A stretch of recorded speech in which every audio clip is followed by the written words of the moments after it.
Well, we are less than 2 weeks until Halloween, and with some local boroughs and townships holding their trick-or-treating even sooner, we wanted to remind you of a few things to keep in mind as your kids head out to trick-or-treat. Joining us this morning, Trooper James Grothey with the Pennsylvania State Police. Trooper Grothey, thank you so much for coming in this morning.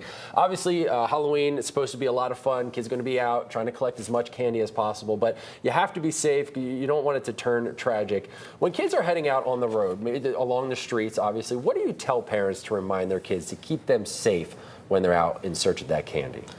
Just a reminder of the basic traffic laws while we're out there. Stay on the sidewalks if possible. If not, stay as far to the right as possible. Only cross at crosswalks. Don't be crossing just in the middle of the street, running everywhere. I know it's an exciting time.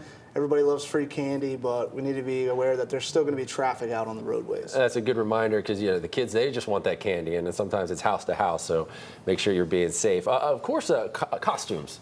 That's a big thing, right? Everybody has to have that top-notch costume, but costumes can pose a risk to some kids as well. Yes.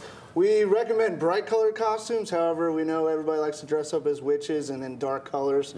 But anything that you can do to add a brightness to it, they have cheap reflective tape out there that you can put a little strip of that on the costume or the bag or bucket that they're carrying. That way, as soon as the headlights from a car hit it, it's going to reflect brighter. And of course, those glow sticks, I'm sure, could help kind of add a little light as well. And it's something I remember when I was growing up, when I was, my parents, when I would come home, they would check the candy. They had to check all the candy. Is that a thing? Do parents, should they do that?